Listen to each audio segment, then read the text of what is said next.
What's up, guys? Welcome to another webisode of Orange Slice. We're talking about the latest in digital marketing and web design. The latest. Got my man Dave here. I'm Brennan, and today we're going to discuss some of the most important things to keep in mind whenever you're starting a new business. The most The important. most important. Let's get into it.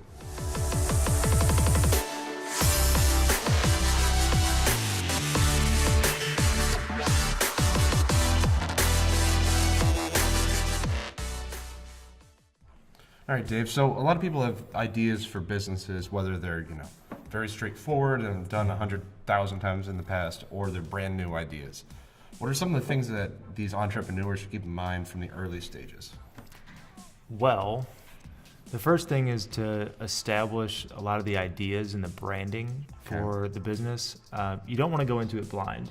So a lot of people will start with a business idea and say, okay, I'm going to start a new business, but they have no plan. Or they have a very light plan. Maybe they've done some Googling, they've looked around and they said, okay, I know that I need, a Facebook page, or I know that I need a Google My Business, or I know that I need, a website, but they don't really understand the value of all those things, and that's only really the start.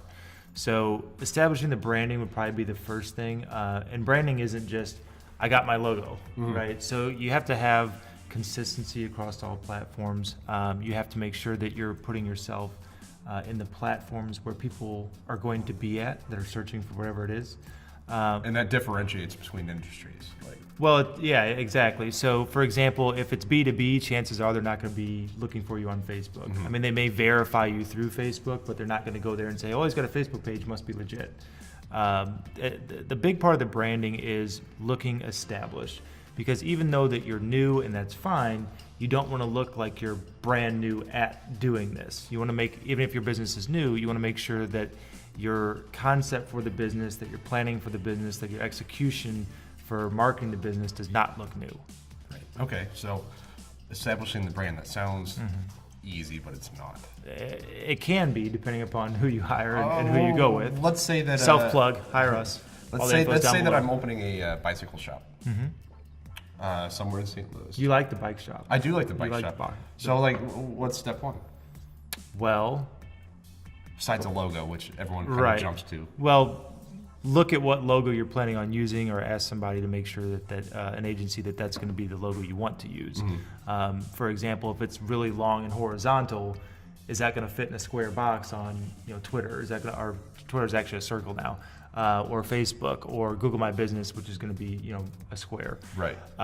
Looking at how that's going to lay out, looking at where people shop for your products, taking a look at that to see, do I need an e-commerce store? Should I use Facebook Marketplace? How are people finding businesses like mine? And then what words are they using to find businesses like mine? Right. And you're mostly just thinking digital right now. Digital only right now.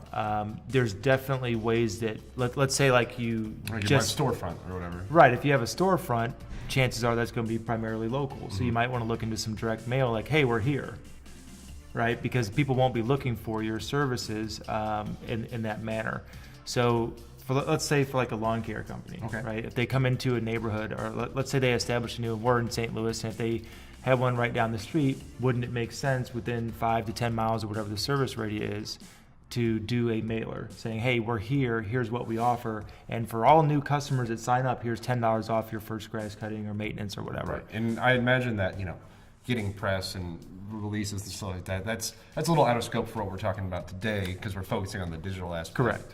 But speaking in digital, what's the plan that I should follow to make sure that I have all my assets in place as I launch my company, bike store? Right. So for the bike store, first off would be establishing a logo. Secondly would be to establishing where people are looking for what you do. Third thing would be choosing for how you want them to interact with you. Okay. So for example, we had talked about a website briefly. You don't always need a website unless a website's going to help further your business. So if I'm searching for a bicycle store near me, there's a chance that you could come up just off your Google My Business profile. There's also a chance that you could show up with your Facebook profile. It's not always needed to have a website. But when you need a website, is for fact checking what you say elsewhere, a place to store additional information and pictures, additional chance to rank, because if you only have the Google My Business and Facebook, you're going to be limited to those showing up okay. versus you could have 100 pages on your site with each model of the bicycle, information about the bicycle brands, information about what you do in the community, which is be a good way to insert Yeah. some of the community or local based info. Like bikes for tots, whatever. Exactly, Yeah. right. So, establishing that plan is really the focal point of everything that we're talking about today, in what order we're talking about doing it, and try to understand what's needed for that. So, what we're trying not to go into is all the government stuff where you have to go into and, put together, here's how you establish your business Right. as an LLC. I'm S corp. already bored of it. Yeah, we're past all that, right? So once you have the name and everything figured out, you start the branding and marketing, establishing a plan for that and understanding the differences. Right. It sounds like a lot. I think one of the troubling things about starting a new business would be I ain't got money yet. Right. So if I'm opening my bike shop, which I'm not, but I can plug it here, how do I come to you for help with all this stuff? Well, if you're starting a new business, I think that you already have a little bit of capital. I mean, you're not going to start a brand new LLC or S corp or C corp or whatever with $0 to do anything. It's just not going to work. Chances are you have something set aside for that. And at that point, it's really understanding where the best place to put that money is. So, for example, the person I talked to today had a little bit of money ready to put. He said he wanted to invest between like 10 to 15K in a website, and some branding efforts. So I said, okay, well let's look at that. Let's split that up. So, how are we going to use the website? Is the website going to be the most effective thing? He talked a lot about setting up fundraisers, having downloadable materials to where you can go and view how to get started with the fundraiser, viewing how to get involved with what he offers for schools and sporting events and things like that. It was a mobile food business. So for him, a website would be advantageous because you could see who this person is, that they're legitimate, that they actually have a site. Sometimes businesses that don't have a site can be viewed as less legitimate.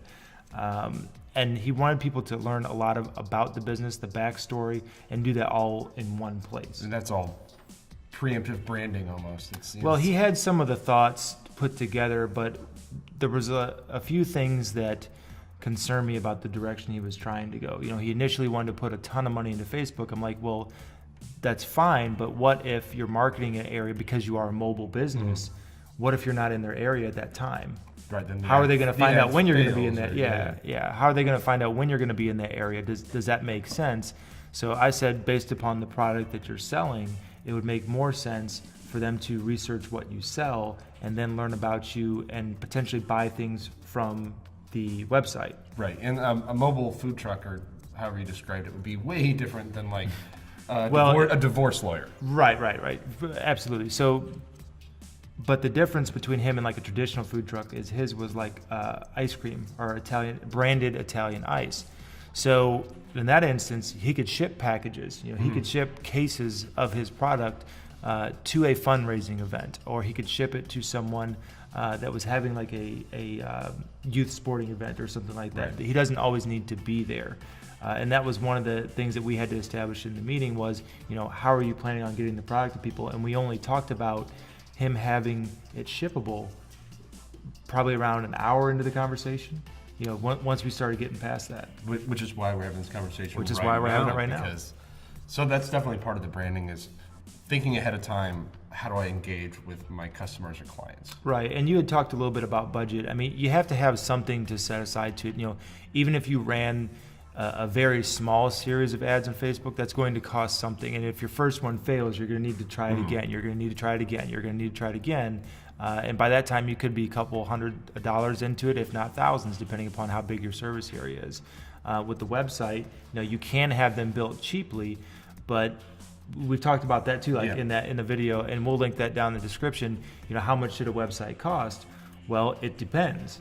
Do you want to come out of the gate with a weak website that doesn't have a lot of value to it? If for his particular business, he didn't want to be seen as the new Italian ice guy. He wanted to be seen as the Italian ice guy. Right, and that's a different look. That's a different feel. A big part of that, when we're talking about budget specifically, is the customization. Right, so go to Shopify, buy a template, look like everybody else, maybe have a couple of different pictures, and that might work depending upon what your competition is. Or if there's no competition, it still might work, but is it what you want? Is that going to get you the desired brand perception that you want? So I'd say one piece of advice you'd have for new business owners would be think ahead about your investment into marketing and branding. Well, pre-plan. Because okay, let me give you a for instance. I'll take it. Because you mentioned the Shopify thing. You know, if I wanted a crummy site for my vintage clothing store, I could have a crummy site. Not all Shopify sites are crummy. That's true. But I don't know that. Right. Because I know nothing about web design and websites. So how do you convince people, hey, instead of spending $1,000 for this, well, here it is, I'll fix it later, plan 2A. Let's do this right for $7,000. Right, and it depends upon what your goals are out of the gate. You know, we won't go into all the advantages of like, you know, WordPress or a custom built site versus Shopify, but to talk a little bit about the differences between, you know, your $1,000 Shopify versus your $7,000 to whatever thousand WordPress, you're going to have a lot more features available to you with a custom built site. It's going to be a lot easier for you to create content. It's definitely going to be a lot easier to expand upon functionality. So, and you're not limited by the template. You know, you can customize Shopify, but not to the same level that you can a different CMS. CMS is a content management system like WordPress, Joomla, Drupal, etc. I should have known that. You do know that. Sure, okay. So when you're looking at that, it's fine to use something like that starting out, but you'll probably want to consider where am I going to be at down the road. That's why I said pre-plan. You know, you can get by with probably even a Facebook page for a while if that's where a lot of your business is going to be going through. You know, if you're a photographer, for example, and you have really good work and you post it all over Facebook and all these people are following you, chances are they're going to interact with you and hire you. I still would say that now you're limiting, if that's your business plan, you're limiting yourself to within Facebook. What if they search for you on your Google?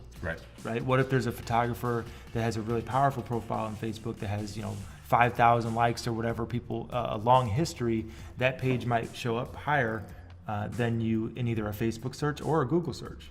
So would you say that people underestimate the value of a web presence? You keep coming back to the website. Right. I think they underestimate it because they don't understand it. You know, we briefly talked about like diversifying all your marketing efforts, right? So if I rely solely on Facebook as my business plan, what if that doesn't work? Okay. Right? If I rely solely on Google My Business, or let's say AdWords, right?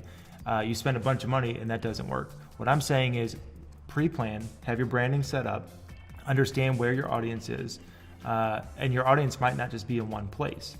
So if your audience is looking at all these different places, if they're looking for local and they're looking for delivery, or they're looking for, you know, just a general product for like fundraisers that may or may not be local, depending upon if you have fundraiser packs available to ship out, you want to make sure that you're in all those areas so that no matter where your audience is, they're going to find you.